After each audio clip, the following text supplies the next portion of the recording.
child is shot in the district on average 2 or 3 times a week. Sometimes they're innocent victims. Sometimes police say they were targeted. Often the suspects are also juveniles. Killings and shootings involving our children here in D.C. have outraged all of us. The victims are getting younger and younger, and it's happening more often. Nearly 50 young people have been shot so far this year in the district. Most of the victims are male and African American, and the majority of those shootings are happening in just 2 quadrants of the city. As of last Friday, the district has registered more than 820 carjackings so far this year. Nearly 3 out of every 4 carjackings in D.C. involve guns, according to police data. D.C. police data show the majority of those shot are young males who are black. 43 of 48 victims are African American. That's nearly 90%. And nearly 80% are boys. 38 of the 48. Majority of the victims are younger than 15. The youngest, a 6-year-old girl who survived her injuries. 7 kids have died, including 10-year-old Ariana Davis, who was shot while riding in a car on Mother's Day. And we need to figure out who and what agency is responsible and hold them accountable for the decisions that they're making. Residents and visitors across the city do not... Yo, yo, yo, what it is, people, we is back. Another day on Keep It G News. And today we in Washington, D.C., man. We've been in D.C. before for this same problem. You know, this is not the first time I covered this type of situation when you got a juvenile attempted to carjack somebody. But in this situation, this juvenile didn't even have a gun. Didn't even have a gun. 13 years old, y'all. Think about that, man. My son is 13 years old. My son is upstairs playing with toys and the video game. But we all understand economics, you know. It's different environments breed a different kind of child. But my question to the people is what we're going to do about it, because we can't keep blaming society, even though society plays a role in every fabric of our lives. You know, economics is real. Being disenfranchised is real. But us as black men and women, we got to figure out how we going to navigate these waters, because we're the only ones that can fix it, y'all. We are the only ones that can fix it, y'all. And I need y'all to share this video, subscribe to the channel, become a member to the channel if you want, you know. Cash apps if you want, you know. I accept all of that.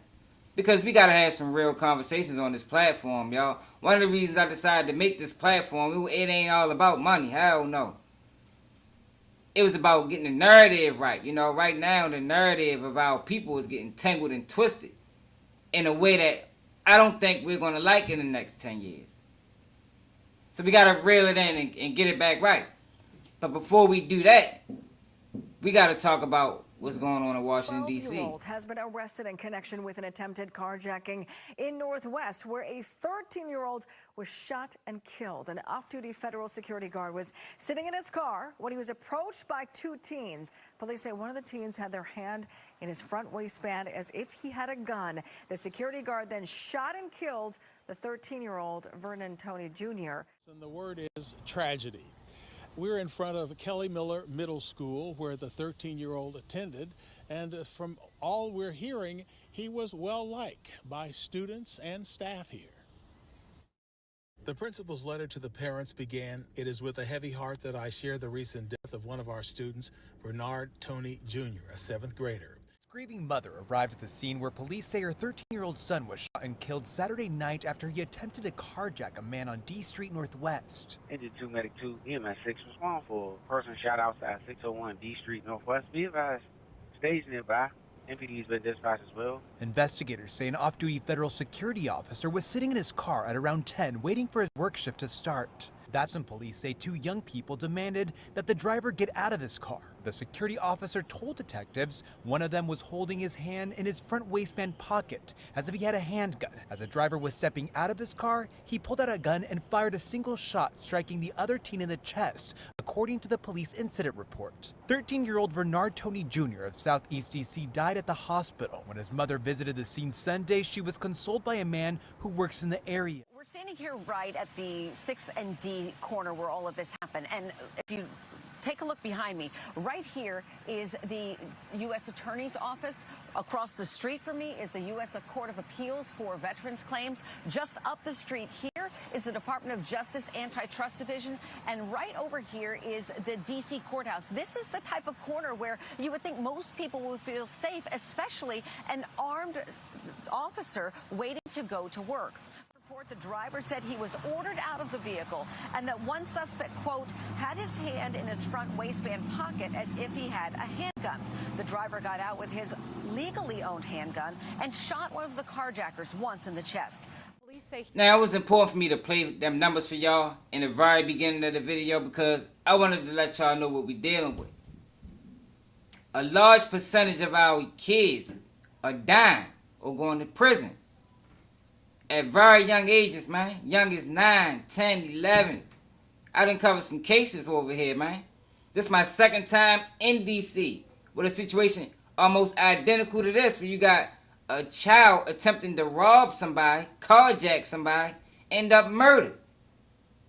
Why? Because a lot of times these kids don't know what they're getting themselves into, you know. They see the videos. And it's crazy, yo, that we got this carjacking thing going on, or this carjacking problem in our communities, and it all stemmed from that video where I showed y'all, you know, the Kid Boys. Y'all remember how that came popular? I did a video on him. He's not suffering no backlash for what's going on in our community. Made that video with these little boys, young black boys, stealing cars with USB cords. Went viral. And it took off. Now in D.C., they got a problem with drill music. You know, they call it fast car music or something like that. High speed music, I think it's the correct term. It's a form of drill. But a high speed music, they talk about stealing cars, riding fast. And what happens in these type of situations is, because I said I didn't cover the few, it's only one thing that I always see.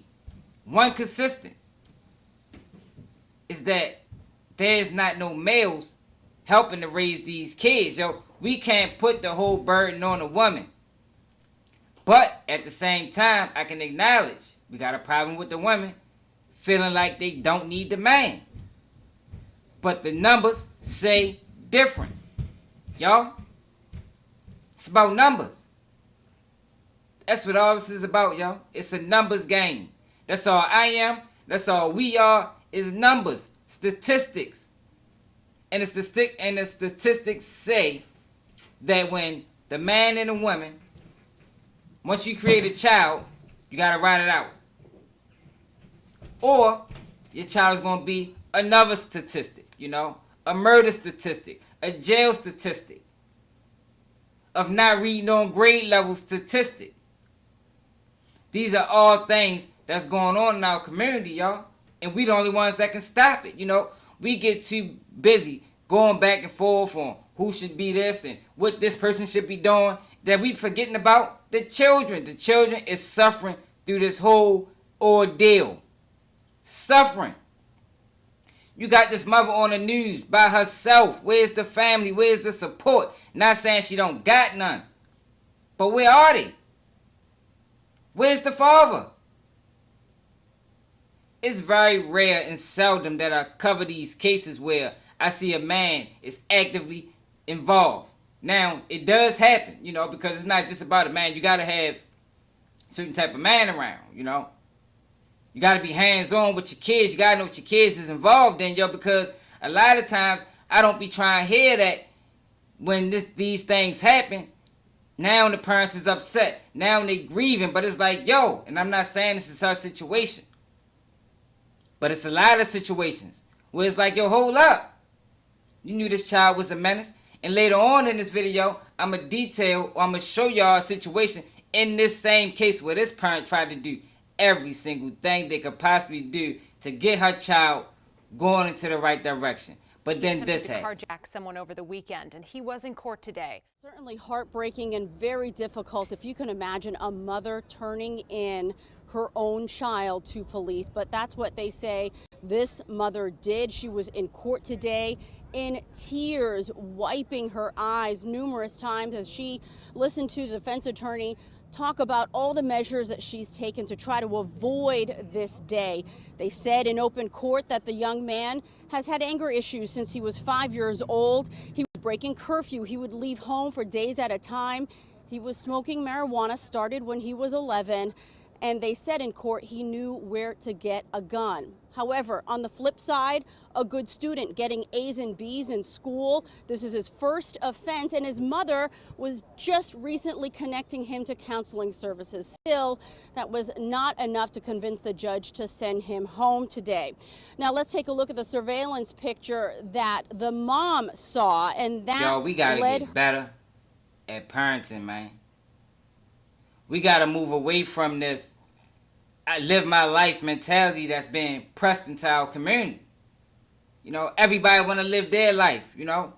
If you living your life as the woman and the father living his life as the man, who is raising the children?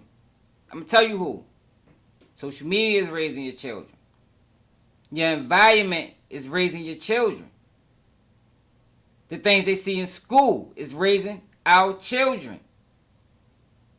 And we see what direction is sending them in, y'all. So my question to us is, when we going to put the brakes on it?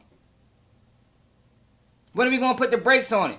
Black boys are dying and going to prison higher than probably what was going on in the 90s. The rates got to be higher. They calling D.C. a city under siege. And everybody's sitting around trying to point the blame. Whose fault is it? It's ours. The community. And one thing I hate, y'all, and it bothers me to my soul, when you got people say, well, I'm raising my kids right. Yeah, you are. That's good. I'm raising mine right as well. You know, it starts in the home. But at the same time, and I say this for the people that have been following me, y'all probably heard this before. If I'm raising my kids right, but the general consensus of a black youth is violence, is dangerous, they still gonna go outside and get treated the same way as the problem childs. That's why it's our responsibility as the community to get it right. You see a child moving out of line? Yo, what's up, shorty? You want to talk about something? You understand? You don't got to be all aggressive. Because kids need respect too. We living in a different time. You know, when we came up, it wasn't no such thing as respecting children. But these children nowadays deserve respect. But they also want guidance. That's all they looking for, man. That is all they looking for.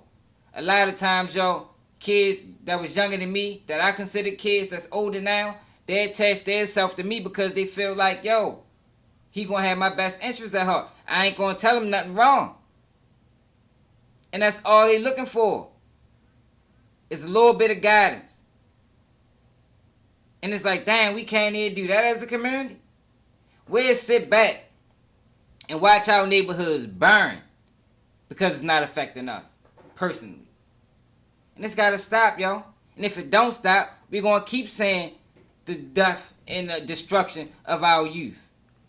Now, you got this mother who turned that son in, 12 years old, cried, probably hurt her to her soul. But I'm sure she was in a situation, because more than likely, don't sound like it's a man around. She in a situation where she had her wits end. She done tried it all. What else can I do?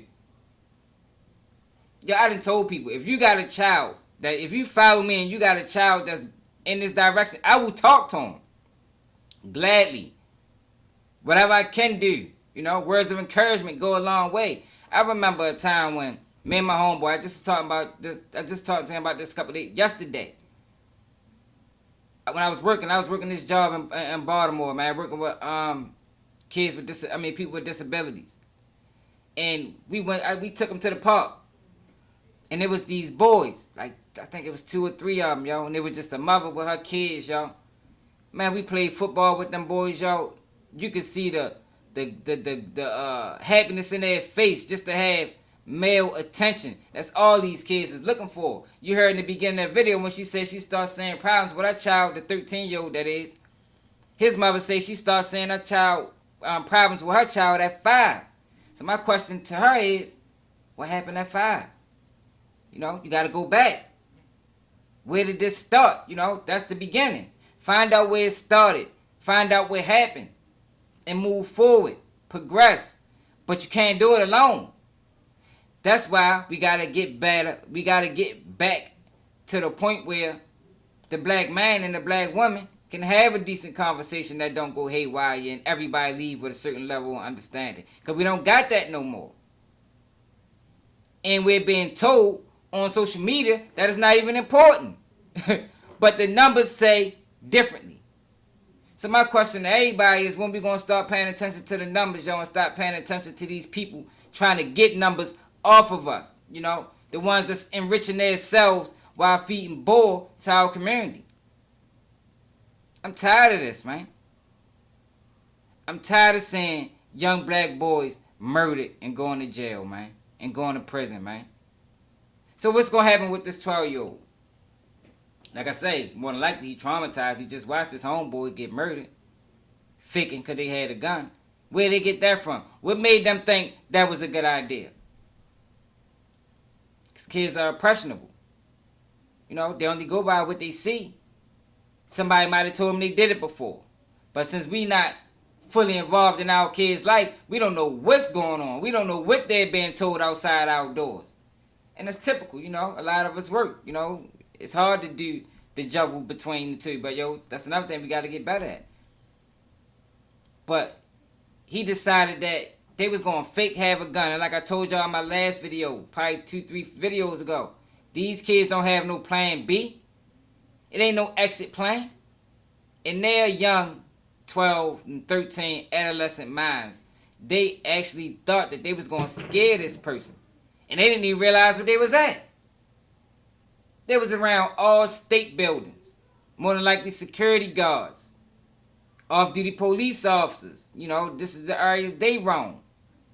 Ran down on the wrong car. This man happened to be an ex-U.S. Marshal. Strapped and ready. More than likely got training. And he murdered this 13-year-old, man. And it's sad, yo. And it's fucked up, yo, that now this mother got to deal with this, yo. I'm sure she probably tried it all, yo, but she can't do it alone. Like, where's the uncles? Where's the brothers? Like, goddamn, it ain't no men around? Where's the drug dealer in the neighborhood? Like, yo, you can go to them. Like, we got some problems in our community, yo. And if we don't get it right, y'all, community's gonna burn, man. It's already burning. We just waiting for somebody to put the fire out. But we the only ones that can do it, you know. We can't wait on that, you know. We gotta be proactive, yo. And the only way it can get done, in my opinion, is if the black man and the black woman fix whatever problems that we got against each other, yo.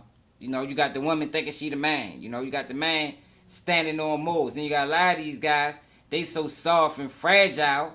I don't even know if you can even categorize them as a man. Straight up. But let me know how y'all feel about it in the comments, man. This is Keep It G News. Like I say, subscribe to the channel. You can donate to the channel if you can. Keep It G News. You know, Baltimore Swag is this Cash App. You can become a member. And we rocking, yo. Like I say, yo, this is blogging with a purpose, yo. We ain't doing this for no reason. And I'm out. Nigga can't do what I do, y'all niggas can't copy me. Let's keep shit G. Let's keep shit G. Let's keep the shit G. Let's keep shit G. Let's keep shit G.